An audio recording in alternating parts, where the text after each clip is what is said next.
Depuis plus de 75 ans, la Société routière du Midi intervient dans le domaine des travaux publics et des granulats, avec toujours la même ambition, œuvrer pour un monde durable.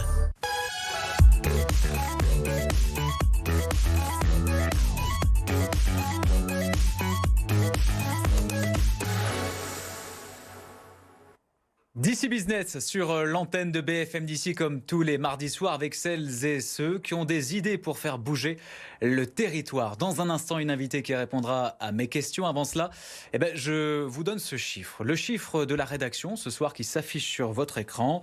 Il y en a plusieurs. Tout d'abord, 8 sur 10, 6 sur 10 selon l'INSEE et la CCI et des Alpes d'Haute-Provence. 8 personnes sur 10 qui travaillent dans le département du 04 sont dans le secteur tertiaire. Et dans ces personnes, 6 sur 10 d'entre elles travaillent dans le commerce. En termes de catégorie fonctionnelle, si les emplois liés à l'économie résidentielle sont bien représentés par rapport à la moyenne nationale, les emplois liés à la sphère productive sont sous-représentés.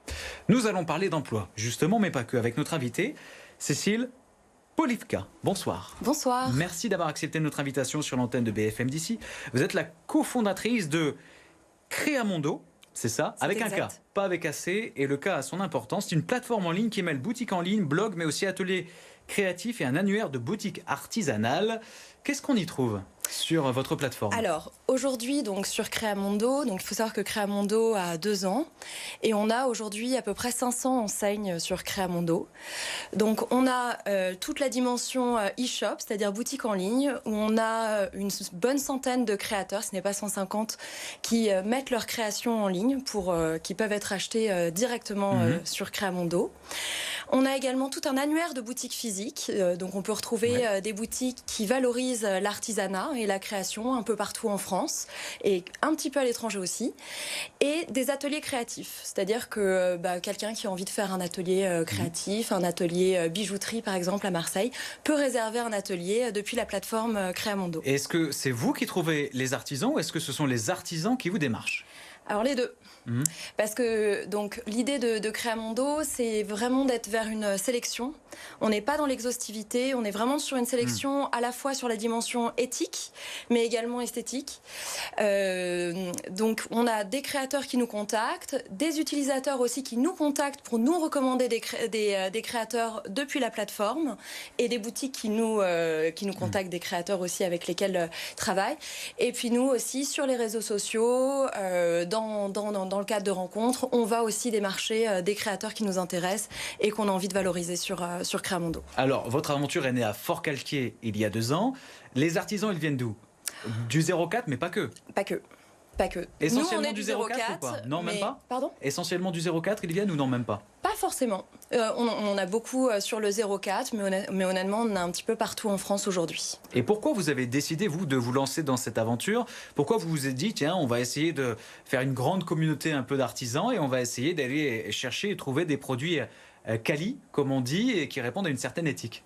Alors en fait, au départ, ça avait commencé vraiment sur la dimension territoriale, sur la dimension physique avec ce projet. C'était autour de l'annuaire de boutique, parce que donc moi, de par ma carrière professionnelle, j'étais beaucoup à l'étranger. Je me demandais un peu comment trouver à chaque fois des boutiques d'artisans créateurs. On pouvait trouver quelques adresses sur Lonely Planet ou le Guide du Routard, mais on savait jamais vraiment d'où venaient les produits. Je me disais, essayer de valoriser déjà ces boutiques existantes qui sont pas toujours dans les grandes artères commerciales, mais parfois qu'on rencontre un peu au détour d'une promenade. Et après, on se disait, on est à Fort-Calquier, il y a plein d'artisans qui sont absolument incroyables et qui méritent d'être connus.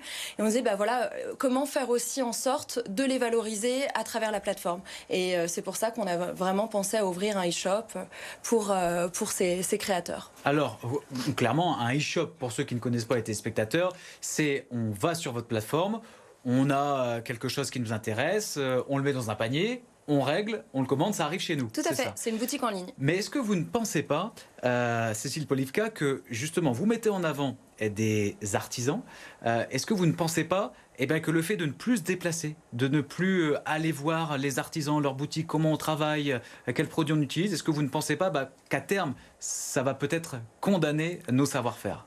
Ça, ce serait vraiment dommage. Et c'est pour ça qu'on a vraiment toute cette idée avec l'annuaire de boutique et qu'on a envie de valoriser. Vous poussez quand même les gens à aller les rencontrer. Complètement.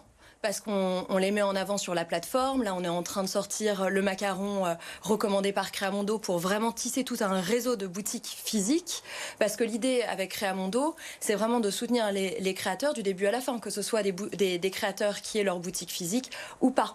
Mais c'est vrai qu'aujourd'hui, si vous êtes un créateur, que vous n'avez pas de boutique atelier et que vous êtes exposé dans d'autres boutiques galeries, les commissions sont souvent assez élevées et il faut aussi trouver pour ces créateurs d'autres canaux de vente. Et c'est pour ça que Créamondo permet de répondre à tout cet éventail. Mais oui, l'idée, c'est de vraiment aussi continuer vers ces boutiques physiques. Ça remplacera pas le fait de voir, de toucher des créations. Mais les deux sont vraiment importants aujourd'hui. Alors, vous avez lancé votre aventure il y a 2 ans.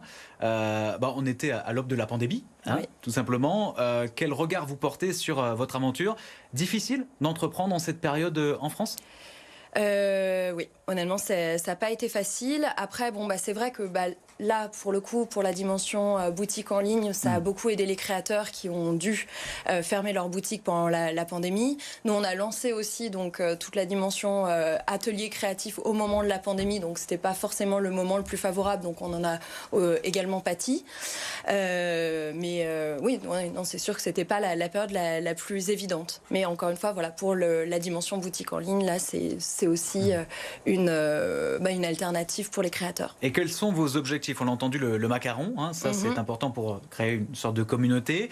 Quels sont ensuite vos autres objectifs pour les mois qui arrivent? Donc, pour les mois qui arrivent, l'objectif, c'est de continuer à faire grandir cette communauté, de passer à une application mobile, parce qu'on a aussi envie d'avoir un site encore plus performant et de fluidifier l'expérience utilisateur et créateur entre les différents univers de Créamondo, à la fois la boutique en ligne, l'annuaire et les ateliers créatifs, et également d'organiser des événements Créamondo, donc là vraiment sur le territoire. Ça peut être dans le cadre de marchés avec la bannière Créamondo, ou des créateurs, par exemple de Brest ou ailleurs, qui ont été sélectionnés par Créamondo pourront exposer sous cette bannière, donc des types de boutiques éphémères. Alors vous êtes une toute nouvelle entreprise, 2 ans c'est rien. Vous êtes 2 salariés, c'est ça, vous me disiez? Oui, 2 salariés, et on est 5 à travailler sur Créamondo parce qu'on est en prestation aussi. Est-ce qu'il vous est arrivé de refuser certains artisans? C'est possible ça? Oui. Et pour quel motif alors? Malheureusement, oui. Parce que aujourd'hui, on sait qu'il existe plusieurs... dans le digital, il y a plusieurs plateformes qui valorisent des créateurs. Nous, on est vraiment dans cette idée où on veut proposer une sélection pour que les créateurs qui sont présents sur la plateforme et les utilisateurs puissent s'y retrouver. Donc, ça veut dire qu'il faut qu'il y ait une dimension très contemporaine de l'artisanat. Qu'il y ait cette dimension éthique avec une traçabilité qui est importante aussi, et une dimension esthétique, donc là qui est plus à notre discrétion. Donc oui, effectivement, ça arrive. Merci beaucoup, en tout cas, Cécile Polivka, d'avoir été notre invitée ce soir. Je rappelle que vous êtes cofondatrice de Créamondo avec un K et pas avec un C. Merci beaucoup. On continue avec quelques informations et notamment notre brève de l'Écho. Le journal local Le Dauphiné Libéré a aujourd'hui sorti son palmarès des 50 entreprises les plus performantes des Hautes-Alpes. Parmi les entreprises en haut du tableau se trouvent Auchan Gap Sud, Méline Passion Beauté, Énergie Développement, Service du Briançonnais ou encore Altec, preuve que nos territoires ont de l'avenir naturellement. DC Business, c'est terminé. On se retrouve bien sûr la semaine prochaine pour un nouveau numéro.